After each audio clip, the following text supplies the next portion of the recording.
Jasper had no business being alive, let alone dragging Alana back into the fireline.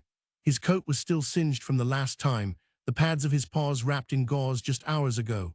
Yet now he was pulling, teeth clenched around the leash like he had unfinished business in the smoke-choked hills above the ridge. Alana hesitated at the evacuation line. Everything in her training screamed to hold back. This sector was tagged as cleared. Nothing should be left but ash and ruin. But Jasper trembled with urgency, each muscle tight like a drawn wire. He was not guessing, he knew. She thought back to when they first pulled him from under that burned-out truck, snarling at nothing, refusing food, eyes locked on the horizon. Now he was leading again, not wandering, guiding. Then she saw it, a trail of child-sized prints in the soot, barely visible, headed uphill. No official knew about this. No map showed survivors. Jasper let out one sharp bark and bolted into the haze. Alana did not call it in. She ran after him. Like the video and share it with your friends. Subscribe to our channel for daily emotional dog stories. Turn on notifications so you never miss an update. The heat rolled beneath Alana's boots like a low breath from the earth itself. Even after the flames had passed through this stretch of ridge, the ground still pulsed with their memory. She stepped carefully between blackened rocks and bent, skeletal shrubs, ash whispering up with every move. The world here was gray on gray, broken only by Jasper's tense silhouette just ahead. The Border Collie barely made a sound as he moved. His body was all lean muscle and raw instinct, tail lowered but alert, ears flicking back toward her now and then to check if she was still coming. Alana was. She could not have turned back even if she wanted to. The leash hung useless in her hand. Jasper was not being walked, he was leading. The map said this sector was clear. Command had greenlit it during morning briefing. No active hotspots, no visible structure threats, no civilian pings. But Alana had not believed the map, not after seeing the way Jasper had clawed at the shelter gate just before dawn, not after he refused food. Not after he sat unmoving by the garage exit for hours like something out there was screaming too quiet for humans to hear. She had not known why she brought him with her, but she did now. Smoke wrapped around them like fog, thin enough to see but thick enough to feel. It caught in her throat. She adjusted her breathing mask and tried to slow her pulse. Jasper moved ahead with growing urgency, nose low, shoulders tight. They passed a scorched fence, a crumpled satellite dish, the skeletal remains of a porch swing. All ghost things now, heat still shimmered from the dirt like grief that refused to leave. Jasper suddenly stopped. He pressed his snout against a half-buried shape in the ash. Alana moved beside him and knelt. With gloved fingers, she brushed away layers of soot until cloth appeared. Faded blue, torn, singed at the edges. A child's jacket. She exhaled too quickly, and the ash jumped in a silent swirl. Jasper stared at her with eyes that seemed older than any dog's should be. She checked her comms, hand trembling. Radioing this would mean extraction. Protocol, wait for search team support. But Protocol had not rescued Jasper from under that overturned fire truck 3 days ago. Protocol had not watched him sleep every night facing the northeast window. Protocol did not dream in ash. She turned off her radio and whispered to herself, "Keep going." The ridge narrowed as they climbed higher. Rocks scraped against her boots and twisted her ankles. Twice she nearly fell. Jasper never did. The higher they went, the more deliberate he became. Every bend of his spine, every pause at a fork was purposeful. He was not searching, he was tracking. Alana had seen search dogs work before. This was different. This was personal. Smoke thickened into a moving wall. Visibility dropped. The ridge crested and dipped into a gully she had not seen on the map. As she descended into it, the temperature dropped slightly, enough to make her realize just how hot it had been above. Jasper waited for her at the gully's base, nose pointed forward, tail stiff. She stepped down beside him and immediately froze. The soot was disturbed here, not randomly patterned. Long, shallow drags in the ash, smudged prints, small. Then her eye caught something brighter than its surroundings, a plastic toy melted on one side, a red fire truck, the kind that fit in a child's palm. Jasper whined low, the sound sharp in the unnatural quiet. The hairs on Alana's neck rose. She stepped forward toward the prints. That was when she heard it, a cough, light, ragged, from deeper in the gully. Every instinct in her body pulled in opposite directions. She wanted to scream for backup. She wanted to run in. She wanted to freeze. Jasper did none of those things. He surged forward, barking once. The sound echoed like a shot. Alana chased after him, stumbling over rock and branch until she spotted the shape. a small body curled beside a stone outcrop. Maybe 7 years old, hair matted with ash, lips cracked, one arm wrapped around a stuffed animal, the other limp. Alana slid to her knees. The girl blinked slowly. Her eyes did not widen. She did not flinch. She looked straight at Jasper, who now stood perfectly still 10 feet away, tail held out like a line drawn in air. Then the girl lifted her hand, trembling, silent, and pointed behind them. Alana turned. Jasper growled, low and guttural. Something moved in the smoke, not fast, but big. She could not see it clearly, only the shape, broad, shuffling, a figure of some kind, too quiet to be animal, too unsteady to be sure. Alana's fingers reached for her flashlight, but her hands stopped midair, because Jasper did not move. He stood his ground, between her and whatever was coming. Alana's fingers hovered near her flashlight, caught between instinct and paralysis. The figure in the smoke had not spoken. It had not lunged or called out. It simply stood there, half formed by light, half swallowed by ash. Jasper's growl deepened. He shifted his weight forward, ears pinned, fur bristling along his spine. Alana squinted through the veil. The smoke played tricks. It bent shapes. It made shadows walk, but this was real. She could see the way Jasper had braced himself, could feel the same electric tension buzzing in her own ribs. Then the shape turned slowly, a dragging step. Another, its outline collapsed and reformed as it moved through the haze. It staggered sideways and dropped to one knee.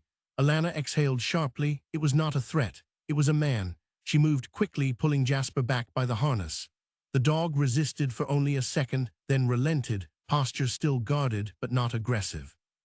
The man collapsed fully onto the ash. Alana reached him in seconds. His face was caked in soot, his eyes swollen nearly shut. One arm cradled against his chest, the other trembling. She tapped his shoulder firmly. He groaned, alive barely. She knelt beside him and turned on her comms. Her voice shook as she gave the coordinates, requesting immediate extraction for 2 civilians, 1 child, 1 adult, both with suspected smoke inhalation. She skipped the rest. No mention of protocol breach. No mention of Jasper. She would explain later. She returned to the girl first, wrapping her in a foil blanket from her pack and checking for burns. Minor, dehydrated, dazed, but alive. The girl's gaze kept drifting to Jasper, who sat a short distance away, facing uphill now, body still wound tight. Alana turned to the man again. His breathing had steadied. He opened one eye halfway and muttered something. She leaned in. He said the word basement. Then he passed out. She blinked, confused. There were no houses on this side of the ridge. No structures listed on her scan. This sector had burned hard. Anything standing would have been flattened. Unless Jasper barked once, sharp, urgent. He bolted up the slope without waiting. Alana checked her watch. Extraction could take 15 minutes, maybe more if the winds shifted again. She looked at the girl, wrapped tight in the blanket but not crying. The man was unconscious but stable. The ridge had gone quiet, and Jasper had vanished over the rise. She made her choice. She left the girl the spare water bottle, secured her position with a flag, marked the spot with high-visibility tape, and ran. The incline was steep. Ash slipped beneath her boots. Her lungs fought against the smoke again. At the crest, the wind hit harder, colder now. She paused just long enough to scan for Jasper. There. He was circling a warped metal structure, nearly hidden beneath fallen branches and soot. The remnants of a trailer maybe, or what had once been a mobile home. Barely visible, unless you were looking for it. Jasper had found it. She jogged closer and saw him standing near what looked like a melted access door. He pawed at it, whining sharply, then stopped and sat. Alana moved the branches aside. Underneath was a hinged square of metal warped from heat, a basement hatch, a cellar door, half buried, half burned, but intact. She crouched, tested the handle, hot but movable. It groaned as she pulled. Smoke hissed from the seam, then movement, a sound banging from inside. Alana's heart stopped. She shouted as loud as she could, voice muffled by her mask. Again, bang, bang, bang, faint, human. Someone was down there. She dropped to her knees and heaved harder on the hatch. The metal resisted, welded at the edges maybe, or swollen from the heat. Pulled again, a pop. Then it gave way, the door lifted. A rush of hot air escaped, thick with old smoke. She turned on her flashlight and aimed it downward. A boy, maybe 12, covered in soot, holding a crowbar. Behind him 2 younger kids, one clutching a backpack, the other holding what looked like a pet carrier. They stared up at her like they had just been pulled from another world. She reached down. The boy lifted the youngest child first. Alana pulled her up and set her aside. Then the second.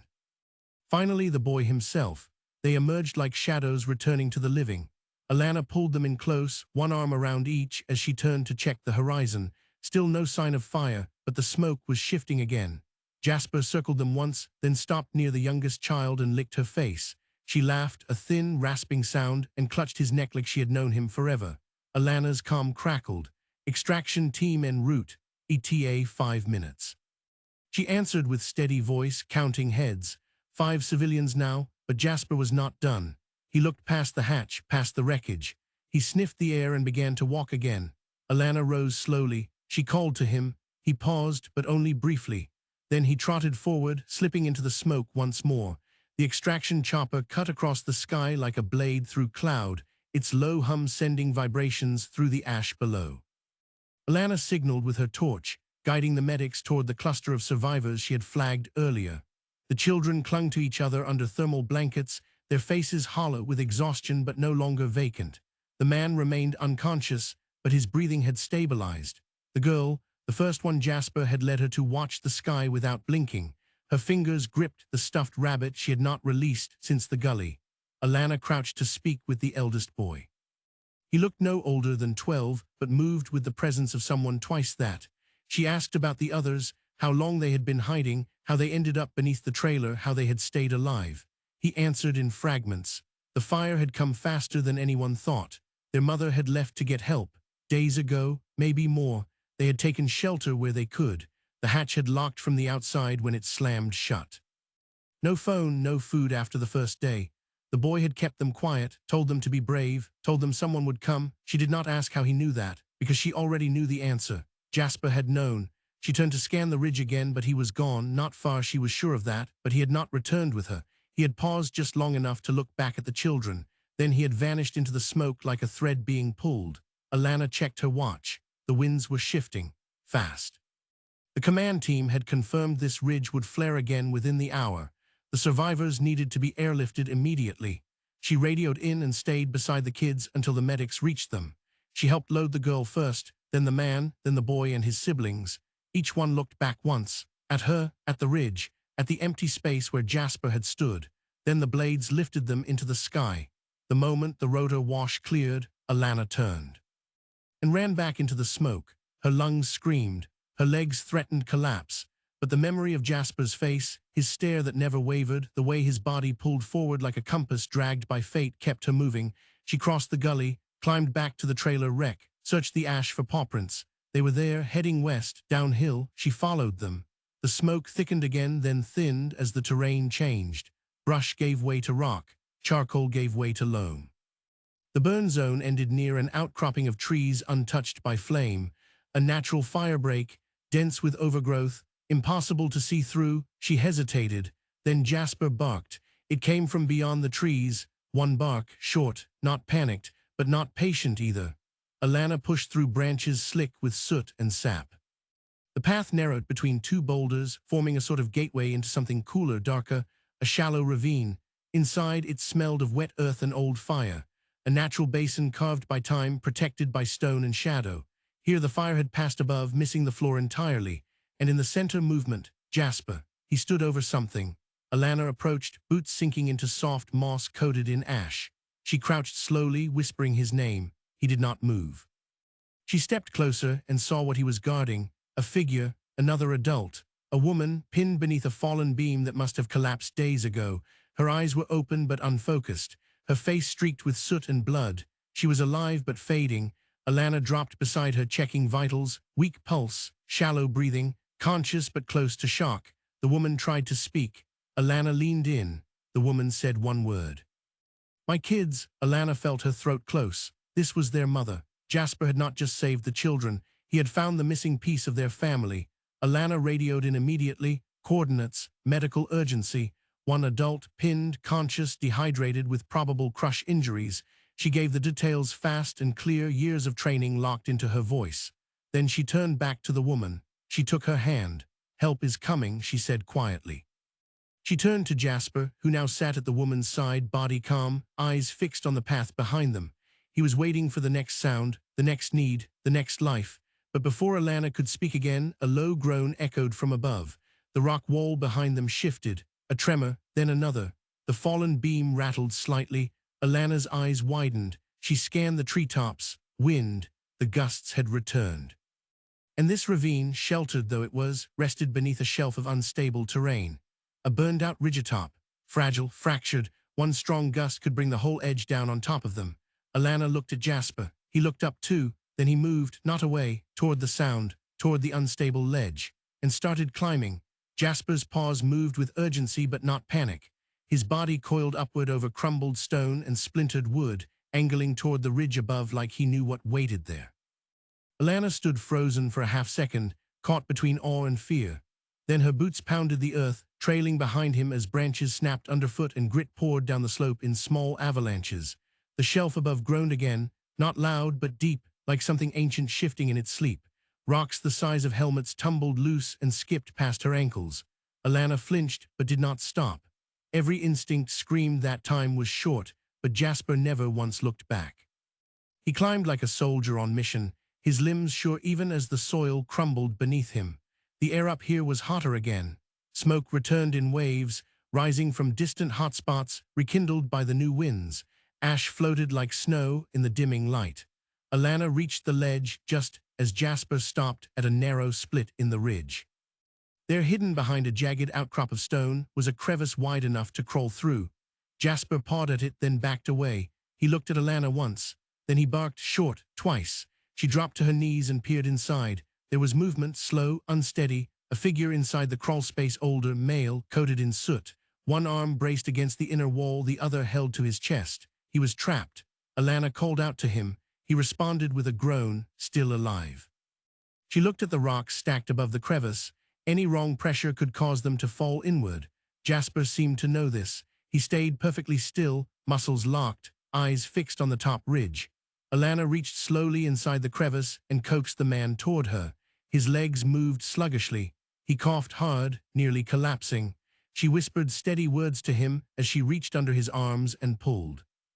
Inch by inch, his body emerged from the crack. The moment his legs cleared the edge, the man fell limp against her. Jasper barked again, this time not at her, at the ridge. Alana turned. Above them, the ridgetop cracked. A line split through it like a dry wound. Dust puffed outward. A small boulder rolled free and slammed beside them. They had seconds. She heaved the man onto her shoulders. His weight dragged her down at first, but adrenaline surged like a current through her spine. She stood and staggered away from the crevice. Jasper circled her one full loop and then took off downslope. She followed him blindly, every step hammering the ground beneath. The noise behind them grew louder. The crack widened. More rocks fell. A shriek of metal tore through the air as the beam over the mother's shelter groaned under pressure. Jasper led them wide around the ravine's edge now, toward a split path she had not noticed before. A dry creek bed, coated in ash, half hidden beneath thorny brush. He leaped through it like he had used it before. Alana crashed behind him, gripping the injured man tight, each step a fight against gravity and pain. Above them, the shelf gave way. It did not roar. It thundered, low and terrifying. Chunks of earth collapsed into the ravine where the mother still lay. Alana turned in mid-stride and saw it, dust swallowing the basin, branches whipping in the wind, part of the ridge collapsing like an old lung finally giving out. She shouted into her comms. The response came quick. Medevac inbound again. The message ended with static. She ducked into a narrow cluster of trees, lowered the man gently onto the ground, and pressed her ear to his chest. Heartbeat still there. Then she turned back toward the ravine. Jasper was gone again. She ran, back through the thinning smoke, over the crackling underbrush, past the downed beams and twisted metal. She stopped at the ravine's edge. It had changed. Dust still hung heavy in the air. Part of the slope had collapsed, burying half of the original entrance. But the path Jasper had used before, the route into the natural bowl, remained open barely. Alana slid down it on her knees, one arm shielding her face from falling ash. At the bottom, silence, until she heard it. A soft whine. She turned and spotted him. Jasper stood beside the mother again. She was still alive, covered in fresh debris, but blinking up at the sky with glassy eyes. He had shielded her. His back was scraped, fur torn, but he stood tall. She ran to them, dropped beside her, checked her pulse. It fluttered, weak but present. Jasper sat down heavily beside her, breathing hard. He leaned against her shoulder, and for the first time he closed his eyes. Alana pressed the comms to her mouth and spoke the last coordinates with iron in her voice. She would not leave without them. The rotor blades came faster this time. Within minutes, ropes dropped. Medics in suits descended, voices muffled by masks, hands reaching with purpose. The woman was lifted first, then the unconscious man from the slope. They offered a harness for Jasper, but he refused. He backed away, tail low, eyes never meeting theirs.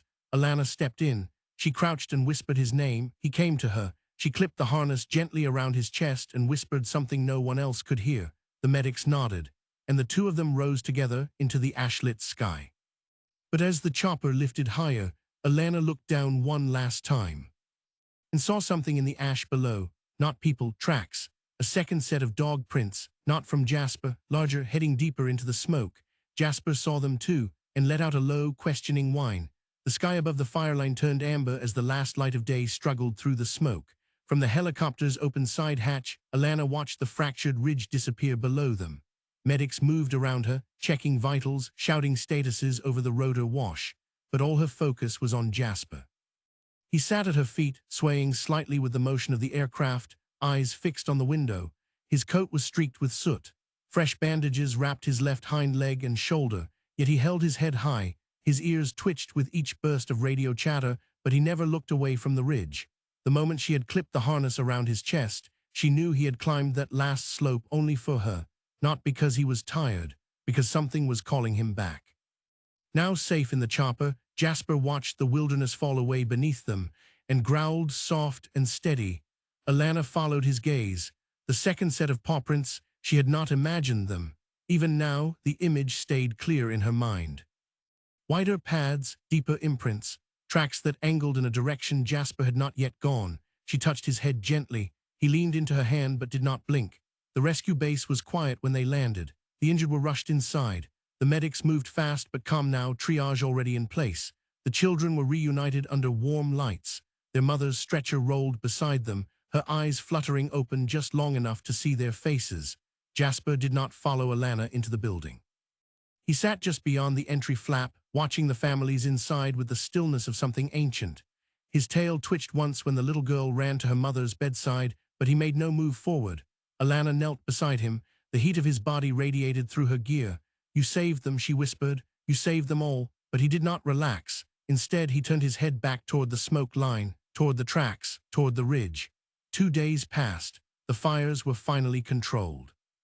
The death toll remained lower than expected, and everywhere the team looked, they found small signs no one could explain: flagged items, dragged debris, broken glass near locked sheds.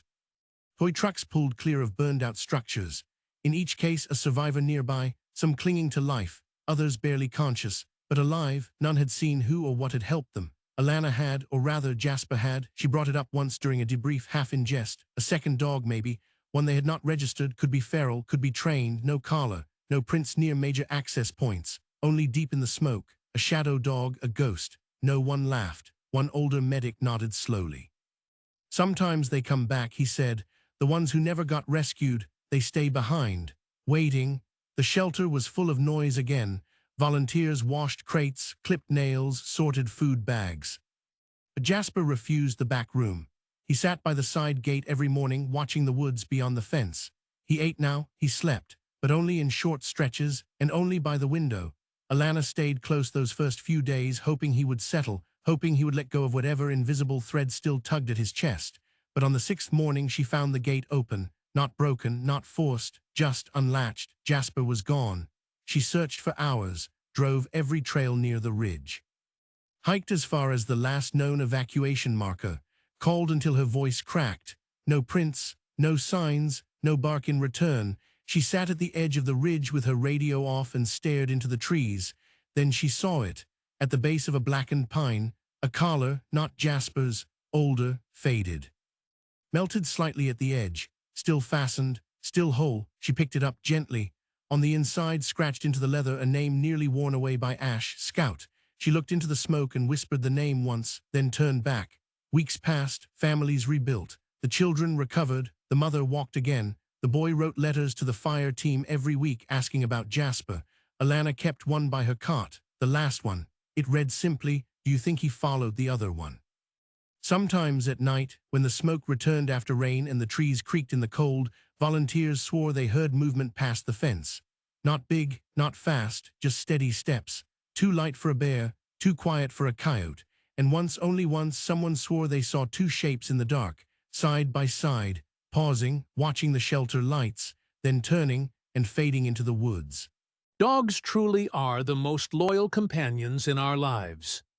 What did you think of this heartwarming story? Let us know in the comments. Like the video and share it with your friends. Subscribe to our channel for daily emotional dog stories. Turn on notifications so you never miss an update. Click here to watch the next story of love, loyalty, and the incredible bond we share with our paw-some friends.